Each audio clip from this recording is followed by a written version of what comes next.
I've learned a lot over the 4 decades of health and fitness and being in the trenches with the greatest in the world. And one of those things I've learned a lot more about and how to build better muscle is nutrition and how it has changed over the decades.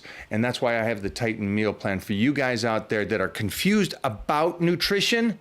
I'm gonna set you straight. Get a hold of me today. The link will be in the comments down below for you guys. Everybody, get over to the Titan meal plan, and I'll see you in the Titan crew where I will fine tune any difficulties that you're having. So, my opportunity here, I'd like these guys to get something that people don't talk about. Why would martial arts be good for the youth? Because the one thing is, how old were you when you started? So I started when I was 14, but only for 3-4 months because I was bullied a lot because of the skin disease I had. So I was the leper at school, and I saw a Bruce Lee movie at 12. It took me 2 years to convince my parents to get me in martial arts. Finally, they allowed me. 2 months later, I get in a fight with the biggest bully in my school, knocked him out, one shot, and the police showed up because he broke his nose. And then, of course, the mom and dad took me off. So then when I was 21, I moved out of the house, and then I started immediately karate, but I went to compete Thai boxing, and then 6 weeks later I started competing already. So, because the one thing I see that people, they go, well, yeah, I want my kid to start martial arts, but there's a side effect to martial arts. Yeah.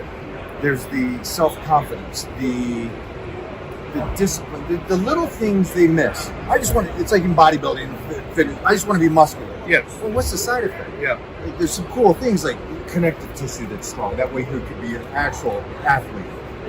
Longevity, you can stay healthy, you can stay somewhat injury-free. Yep. And martial arts has that same kind of stuff that they don't think about. They just think about, I want my kid to be tough. Yeah. But at the end of the day, Bruce Lee, that peaceful warrior, you're a great guy, you're a nice guy, unless you get That's the thing. pushed. That's the same. You look at the tiger, you look at the lion, they know they have the power, and then because of that, they don't need to use it. And I think that once you have that, as a kid, you project that. When women walk on the street and they're walking like this, that's a target. And if a person walks on the street, one of those CrossFit ladies, who competes, I don't think they're going to be bothered because they have a whole different persona, and they show everybody it's going to be a problem. You're going to have a fight on your hands, and they want to avoid every fight. But not only that, for the parents, first of all, any sport is good for kids. Right. Martial arts, and especially if you start talking, the combinations are epic. If you do Brazilian Jiu-Jitsu for your cognitive function, it's amazing. It's problem-solving thinking. Like for instance, I shoot a ball, but I had 4 neck surgeries, so I lost a lot of power in this arm. That's a 55-pound pull. I couldn't do it. And the guy goes, "What's going on? You can't pull that?" I said, "Oh, look, I showed him my arm. There's a whole atrophy there." I go, "Give me a second." He said, "What do you mean?" I said, "I'll get it done. I just need to find a way around it." And well, they hooked that on. I don't know if you know how to shoot. They have a band with a little hook, right? Yeah. So I go like, okay. And this, I'm telling you, comes from my submissions. I said, "I got it." So I hook it on, and I grab the back of my head, and I push the bow away, and I say, "I got it." And the guy goes, "Dude, can I film that?" He said, "I've never seen anything like that." I go, "Well, but that's the submission in me just found that answer because I was doing that for a long time." You see, so, and I think that you're playing chess where everybody else is playing checkers. That's it. That's it. You're ahead right away. If you go to the Middle East, in schools they have Brazilian Jiu-Jitsu. The reason they have Brazilian Jiu-Jitsu is the combinations, the endless thinking. You never master it. You'll never say, "Okay, I mastered it." And every single time when I work out, I go, "I didn't know that. That was cool." You come up with something new. And I think that for a kid is really good in the development. I agree with you. I got my little one, he started at 2, Brazilian Jiu-Jitsu, and we're getting him into Judo. And I felt, me coming from a family that was very martial arts based, it helped us in ways that we didn't think about. We thought, okay, we're going to be athletes, we're going to do this. But it set us up to think differently than the average person. Yeah. It was not us scared of combat. Yeah. And we were okay with it. And we never, I guess, we wouldn't freak out. You wouldn't be so scared about trying things because you had that security of going, well, I know how to move my body. I know what I can do, and I can move through this. And I want people out here, mostly parents, because I said to a friend of mine, very successful, very bright individual, I said, well, I want my son to get in a fight now. He goes, why would you want your son to get in a fight now? And I go, he's 4, he's 5. Yeah. I don't want my son fighting at 25 on the streets. Yeah. That's a completely different world. And it seems so odd to him that I would say something like that being a father. Well, no, it's not, because it's much more safe. This is the way they used to settle disputes. Just go outside. Still in England. In England, you go outside and you break it out, and after that, everybody drinks a beer together again. You know, and that's the way it's supposed to be. But you know, the weak people, they suddenly come up with a weapon. You know, it's like, and I say, okay, but he did martial arts and I didn't do so. Maybe you should have done martial arts.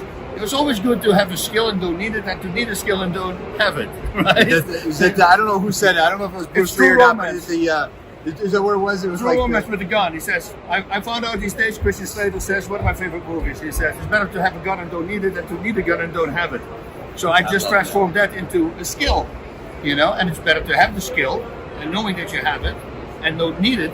But if something happens to you or your loved ones, or a weaker person on the street that you need help, you can step in.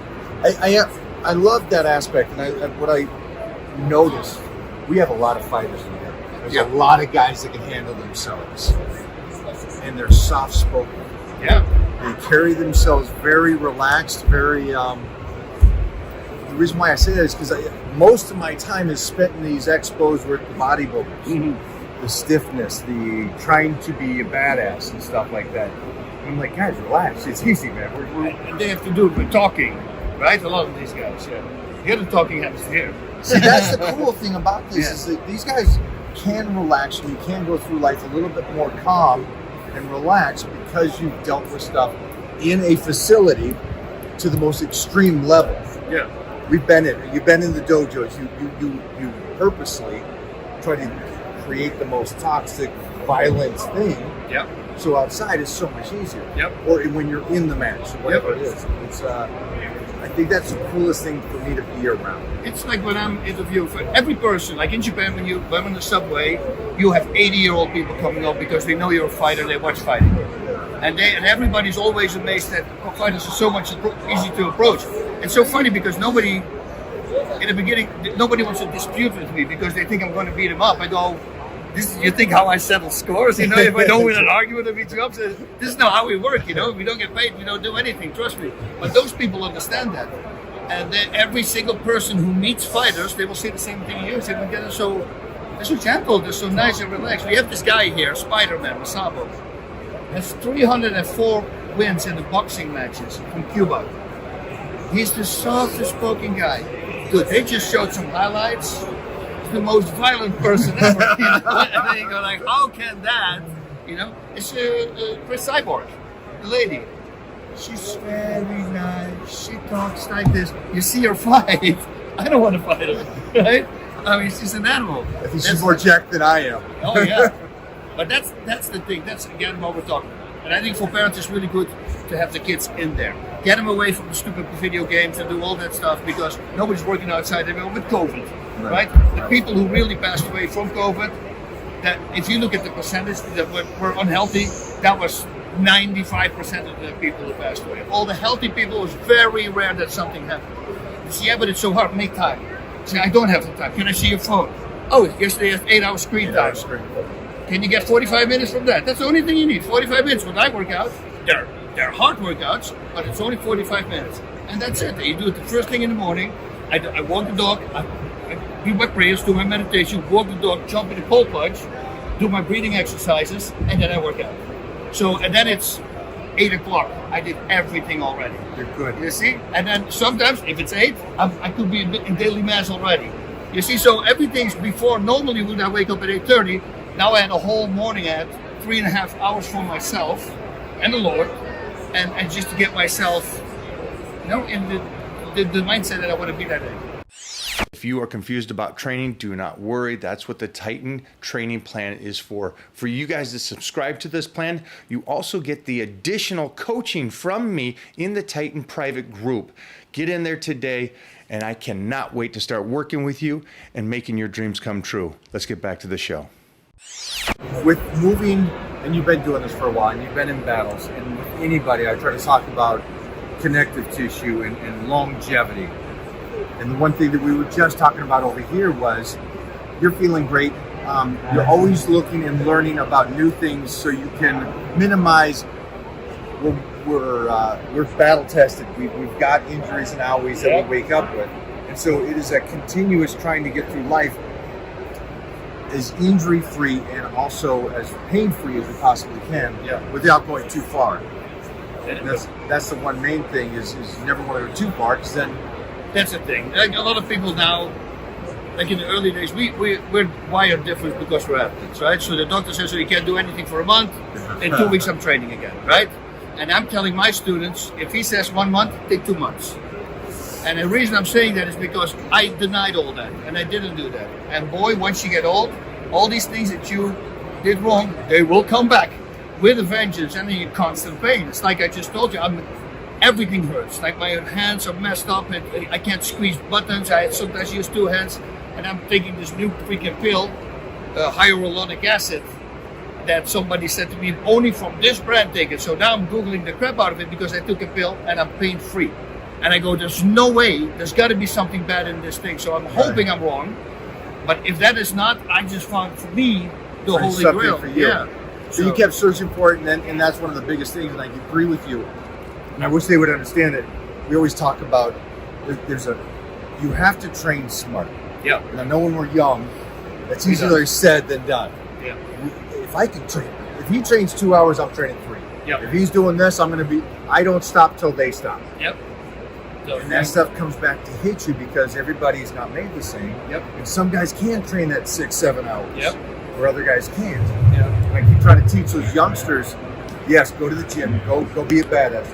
Be somewhat intelligent. You're still playing chess. Yep.